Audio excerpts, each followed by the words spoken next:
What's going on, everybody, and welcome to the other side of the Firewall podcast, where we talk about the latest and greatest in cybersecurity news, as well as we highlight those movers and shakers and glass ceiling breakers, those people of color who've made it to the other side of the proverbial firewall. My name is Ryan Williams, and as always, I'm joined by Shannon What's up? What's up?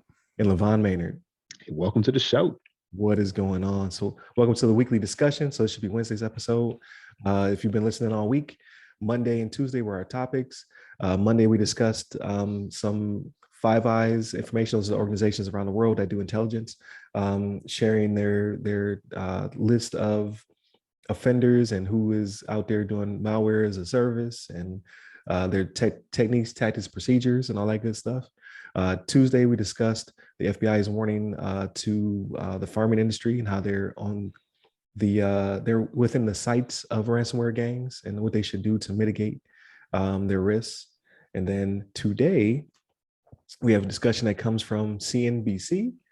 The article is a very long title. Leaked documents show notorious ransomware group has an HR department, performance reviews, and an employee of the month. This one is written by Monica Buchanan. I cannot pronounce your whole name, but I'm not even going to try and mess that up.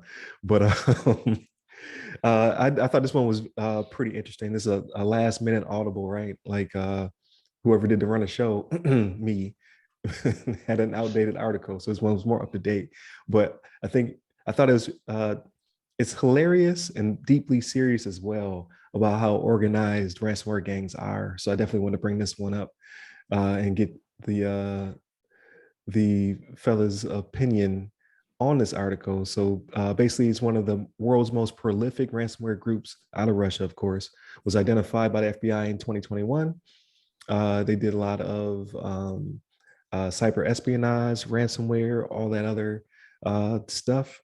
And then in these leaked documents that were pulled, it shows how organized crime is, to the effect of like they have their own executive manager that's in charge of their HR department, in charge of their finance department, which specializes in money laundering and transaction management.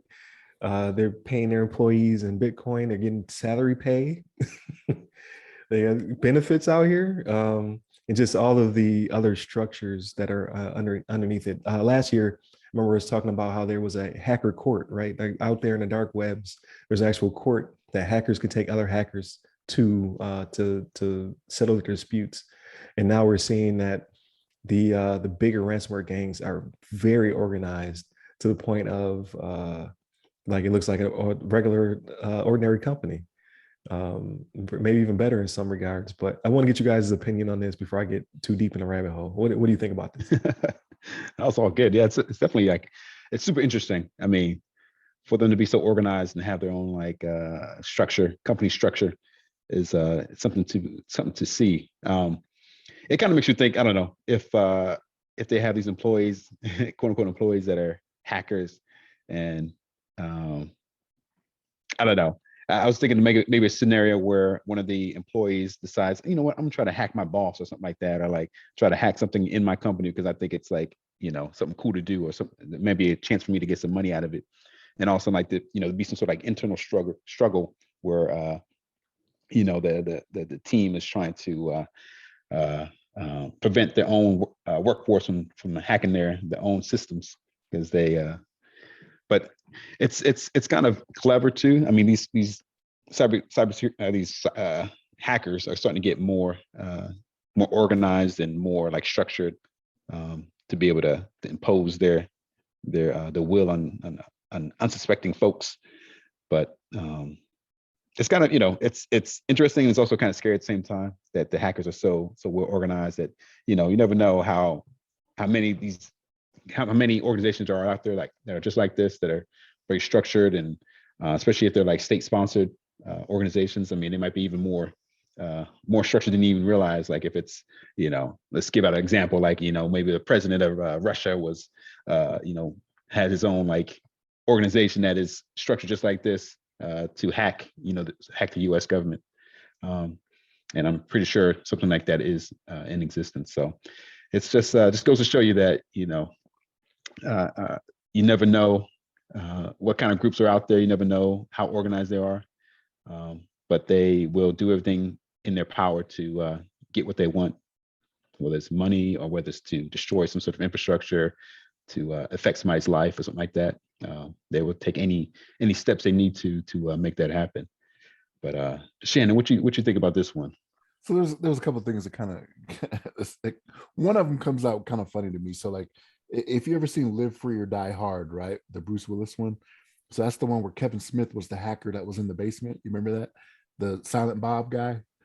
Yeah. That was the hacker in the basement. Like that's what I Right. think they all are, Right. right? I think they're all in the basement somewhere, like hiding out just on their computers doing whatever they're doing, but Right. obviously not, right? Like according to this article, like they got whole setups, like they're probably showing up in suits and whatnot. You know what I mean? Right. But no, and something else that was interesting here was that they mentioned in the article that some of these people didn't even realize that they were working for a company that was not necessarily legitimate or was a little more nefarious, right? So they were in call centers thinking they were working for an ad company. So they're just like taking calls, again, thinking they're working for an ad company, and here they are in a venture that's not exactly legal. You know what I mean? Like, and when I like, it's one of those things where you think, well, that'll never happen to me, right? Like I think I would know if I was doing something along these lines.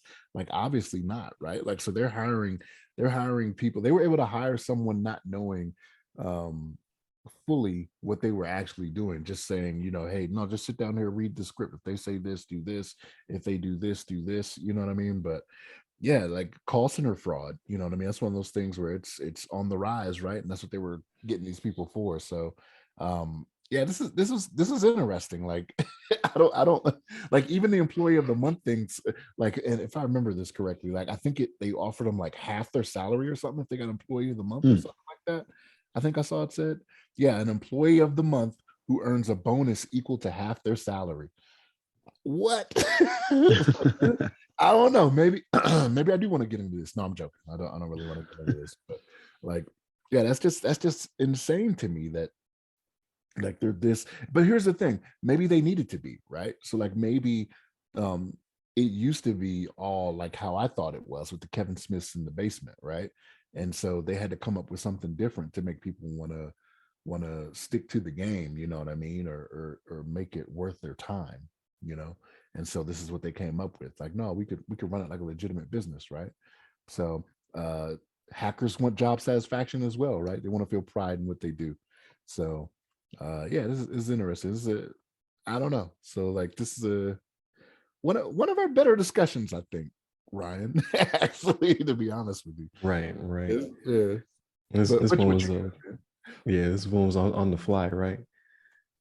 But yeah, so it is alarming. Like you read deeper into the article, you see that it says that managers lied to job candidates about the organization, telling them everything's anonymous here. Like they made it very compartmentalized to obtain talent, and then when the talent would figure it out, it says that eventually employees that figured it out were offered a pay raise to stay, according to the translated messages. So like, okay, you figured out that you're helping us make malicious software, but we can pay you more if we can keep you on board and keep your silence, as well as breaking people into modules, so you only work on one step of or one piece of the whole organization or the whole pie. So it's compartmentalized, like we do with security clearances, right? You had a need to know, and you're able to act on that. That was also Live Free or Die Hard.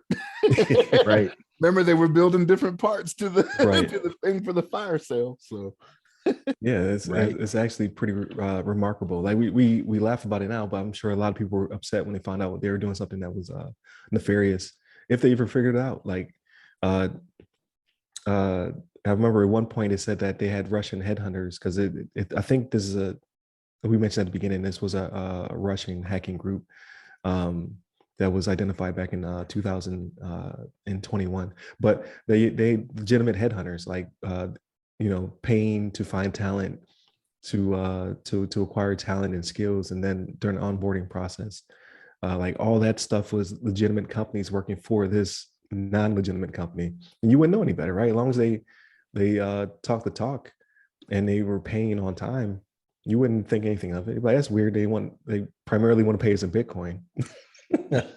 Right. But aside from that, they're really nice. They're pleasant on the phone. Right. Yeah, it's pretty remarkable stuff. Like, and how many of these exist? Like this was the one they figured out. You know what I mean? Like, how many of these companies exist? Like, how many times on you put your resume on Monster, and somebody picks you up for contract work? How many of these contracts are legitimate companies? And you probably couldn't distinguish between the two of them if they're good enough. So it's definitely something to think about. Like, every time you sign up for a company, you're like, should do some research. We go on Glassdoor real quick, Yeah. make sure you guys are legitimate. Yeah. As you mentioned that, it's like, it kind of makes me even more shake my head. Like, how the hell can somebody get tricked by this? Like, if they, just do some basic research and or like, I don't know, depending on like the paperwork they make you fill out. Unless you're just like this maybe your first job or something like that. You're not really used to the job onboarding process, and you need to set up your banking routing number and all this kind of stuff. And I don't know, some legit documentation that shows like the company actually exists. And I'm assuming that they would say they have like a website or something, or some sort of like, I don't know. It just seems kind of crazy, but you had I'm something sure to all say, that Shannon? stuff existed though. Like, Yeah. I'm sure like all that stuff was really out there. Yeah. Because you paid somebody for web design, right? You went to a webmaster and said, "Hey, I need my company to look like X, Y, and Z." Like, it's actually like, it makes me think hard. Like, man, how many companies are not real companies? How many of these exist? Yeah. Especially for contract work, right? They just onboard you to have you take care of a project. Like, how many people are trying to break into cyber right now, and no one is hiring, right? Legitimate companies are just like, no, you need 3 years of experience and whatnot. And then this company is like, no, we'll take you. We'll take you. We'll train you. We'll pay for you to advance and get more skill. And then you turn around and find out like you're part of a red team that's attacking other legitimate companies. You're like, oh, wait a minute. But they put you, like, would you have loyalty to that? Because they put you on. Nobody else would hire you. They hired you. That is kind of hard, right? It's like, nobody else believed in me but you. Yeah, Criminal you believed in me. organization. You believed in me, Hail Hydra, right? Yeah, right. How much loyalty did they build for their brand by doing this? And how many other companies out there doing the same thing? Amazing. That's all I got to say. Not that I'm applauding crime. I'm not doing that. I'm ingenuity and design, right? Is amazing. Some people would rather be the supervillains, right, out there, than be the heroes. And if it's paying good enough, it is what it is, I guess. So the part you mentioned about the Bitcoin being a red flag, like I'm initially in agreement with that, but then as I started thinking about it, I was like, well, wait a minute, like how that's a good incentive for a lot of people, right? Remember, Bitcoin was up to like 60,000 Oh or yeah, whatever yeah. it was at one point. You know what I mean? So people were like, okay, I might get back up to that again. And you even had some athletes this past season. I want to say it was football players. There was a Mhm. couple of football players that got paid some of their contract in Bitcoin, right? Right, So like even paying in Bitcoin doesn't seem as big a red flag as you would think it is. Like knowing right, because we do this all the time, we're like, we know that's how the criminals are paid. That's how they demand their ransom. That's how they pay their people. You know what I mean? right. So to us, it's like, no, no, no, big red flag. But other people that are out there are like, yeah, Yeah, yeah. that 30,000 could go back up to 60 again. You know what I mean? Right, right. Right. No, that's true, and it's generational, right? Like, we're getting old, so like the younger generation's like, yeah, like pay me, like you said, in Bitcoin or other equity in the company or whatever.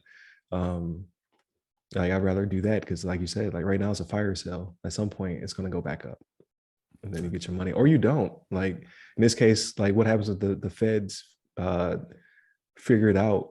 Like, okay, you don't know that you work for a fake company, but when they find out that you work for a fake company and they seize your assets, like like all of I was employee of the month 3 times in a row. Like, well, we're taking all that, all Right. that Bitcoin. That's all ill-gotten gains at that point, Yeah, right? all that Bitcoin comes back to us. Anything you bought with it, that brand new Tesla, that's ours too. Mm. Like, you got to be careful. You got to be Right. careful out there. Ignorance of the law is not an exclusion of it. But definitely good discussion.